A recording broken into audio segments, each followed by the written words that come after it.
Buckle up for the big one. It's Bayer Leverkusen against Bayern Munich on matchday 21 in a game that could go a long way to deciding the destination of the 2023-24 Bundesliga title. But how do the team's coaches, Xabi Alonso and Thomas Tuchel, compare? Bundesliga.com takes a closer look. How did they get here? Xabi Alonso, his silverware-studded playing career culminating in a third Bundesliga title in 2017, the World Cup and two-time Euro winner stepped almost immediately across the white line into the dugout. "I'm sure that when he hangs up his boots he'll be a great coach if he wants to be," predicted his former boss Jose Mourinho in 2010 after managing Alonso the player at Real Madrid. "He reminds me of Pep Guardiola when I had him as a player. He was already a coach on the pitch. He will come back soon as a manager," said Guardiola, who brought Alonso to Bayern Munich in 2014. "I bet, wherever he wants, he will become a manager and will be good." Pep was right. His coaching badges studied for alongside former Spain international teammates Xavi, Victor Valdez and ex-Schalke man Raúl, Alonso returned to Madrid to take charge of Real's U14 side. In summer 2019, he made another comeback, to his first club Real Sociedad to boss the reserve team. He steered the team to promotion to Spanish football's second tier in only his second season, the first time in nearly half a century they would play at that level. The fairy tale did not end quite so happily as his side then suffered an immediate return to the third division, but when Gerardo Sion was removed from the Leverkusen hot seat 8 games into the 2022-23 season, with Die Werskelf second from bottom of the table, Alonso stepped in. Not only did he save the club from relegation, he took them to the Europa League semi-finals, losing out narrowly to his old mentor Mourinho, and squeezing into a European qualifying place as the team ended 6th. That earned him a contract extension through to 2026. "I'm in the right place to develop and improve," said Alonso, his coaching reputation seemingly growing with each passing week. Thomas Tuchel. Tuchel would have dreamed of having the sort of playing career Alonso had when he set out as a youngster, but never got higher than Bundesliga 2, and was forced to hang up his boots through injury in his mid-20s. But he soon rebounded, taking a job at Stuttgart's youth academy in 2000, setting himself en route to becoming one of the game's most respected coaches. Like Jurgen Klopp, a disciple of Ralf Rangnick, who was his coach at Ulm for 3 years, Tuchel then crossed paths with a youthful Julian Nagelsmann at Augsburg in the first decade of the millennium before pursuing a similar trajectory to Klopp, stepping into the current Liverpool manager's shoes at Mainz in 2009, though Jorn Anderson had been in charge for a season in between, and Borussia Dortmund in 2015.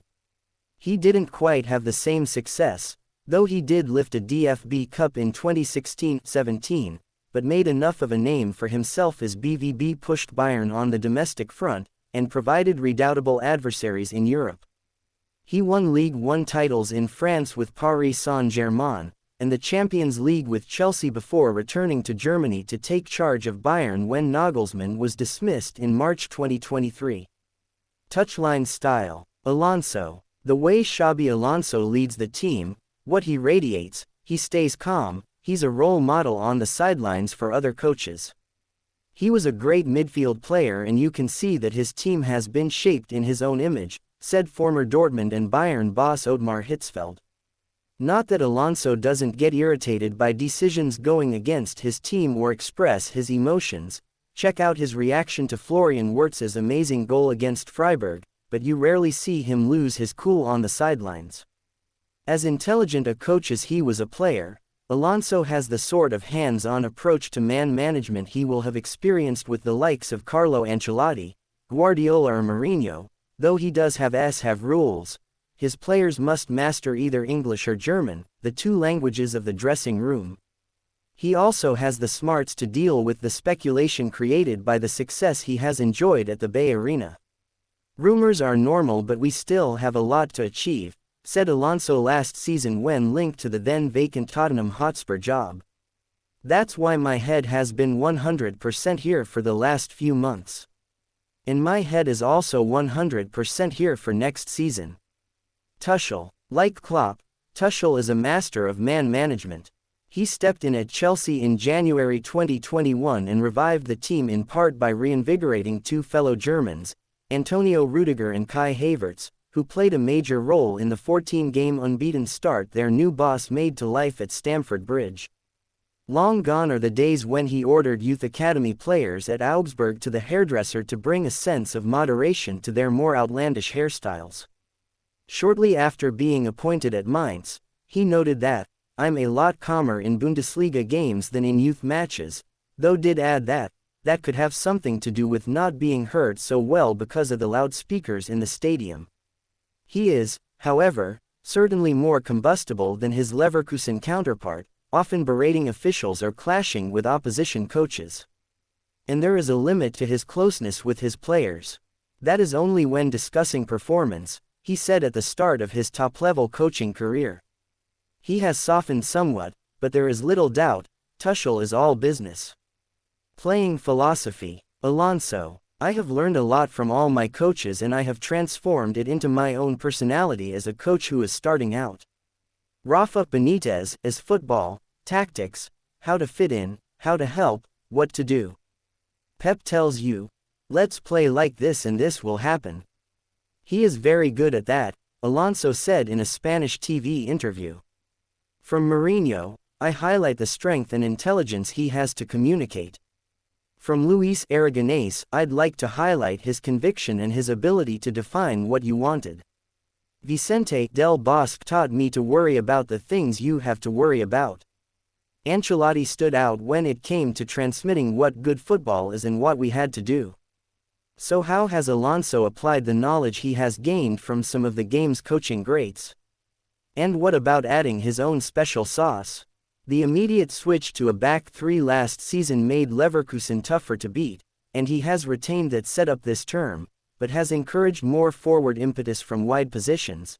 That explains the impressive attacking stats of Alejandro Grimaldo and Jeremy Frimpong, Alonso's first-choice left and right wing-backs respectively.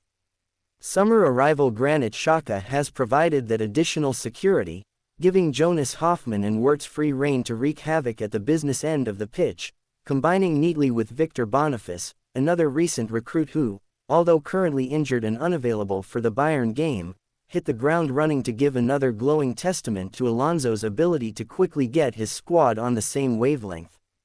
Another is that they have swelled their average possession to 59% per game this season, and while that does not always equal success, the fact they are top of the table more than suggests a well-oiled and drilled match-winning machine. What we have done until now is brutal, said the Leverkusen boss, whose side are the only unbeaten team in one of Europe's top 5 leagues. But it doesn't matter. We want more, always. We thought that we could start the season well. We're doing well and in a good position. We can talk about the table in April. Tuchel. That voracious appetite for success is something that resonates with Tuchel, as is the overriding concept of football being a team sport. I found it impressive how Barcelona last season often won the ball back within seconds in the opposing half, said the then new Mainz boss in 2009 admiringly of Guardiola's superb team. This determination to press was also shown by the biggest stars. That is a real collective. Tuchel famously met up with Guardiola in a Munich bar during the latter's spell at Bayern, discussing tactics and team shape for hours on end. I was very grateful for that great opportunity, Tuchel later said. I was a very unknown coach at the time. Pep gave me an insight into how he sees football. That was very formative, all of which has shaped the tactician he is today. This season, Bayern have tended to line up in a 4-2-3-1 formation, although injuries and absences to key players of late, including Min Jae Kim, Serge Gnabry, Deo Upamecano and the recently returned Noussair Mazraoui, among others, have forced his hand into tweaks. In possession, Bayern make ample use of their speedy wingers. Leroy Sané and Kingsley Coman have started more often than not, respectively on the right and left flanks as inverted wingers. This allows them to cut inside and either shoot or play in an overlapping fullback for a cross. Yet with Gnabry still out injured and Coman recently forced to the sidelines, it will be intriguing to see what solution Tuchel comes up with in attack. The arrival of Sacha Boey adds another exciting option for the Bayern coach. Alphonso Davies' pace and attacking instincts mean the team's forward forays are often a touch lopsided, biased towards the left side of the pitch. Konrad Laimer was a reliable stand-in for Mazraoui, solid in his defensive duties but lacking the pace and attacking drive, but with injury making him unavailable too. It's just as well the Moroccan made his reappearance for Bayern in last weekend's win against Borussia Mönchengladbach. That was a game Boey debuted in, and with his pace and attacking verve on a par with Davies, he could even be given the task of exploiting the space down Bayern's right that will inevitably be left by Leverkusen's wing-back Grimaldo. Yet Tuchel is also aware that even the best-laid plans are worthless without the correct implementation. After his side's surprise home lose against Werder Bremen on matchday 18, he demanded more from his players ahead of their rescheduled matchday 13 clash with Union Berlin a couple of days later. The basis for every game is to play with passion, aggression, enthusiasm, and to be strong in the challenges. They're the foundation for any tactical plans. Cue an improved, battling performance from the defending champions in a 1-0 triumph, followed up by another gritty display in their next outing, a 3-2 victory in Augsburg. It is a fearsome combination: outrageously skilled individuals, fine-tuned tactics, and the desire to fight until the end. No wonder Tuchel has not only received widespread praise in the media, but also from his contemporaries. He's a fantastic coach, you can really see his influence, Klopp said of his compatriot. I know many people who have worked with him and respect him immensely. You cannot aim for the Champions League only by spending money, it does not work. It takes a good organization. All the other clubs are not blind, we also do our job well, so we need the right tools at the right time. Thomas obviously had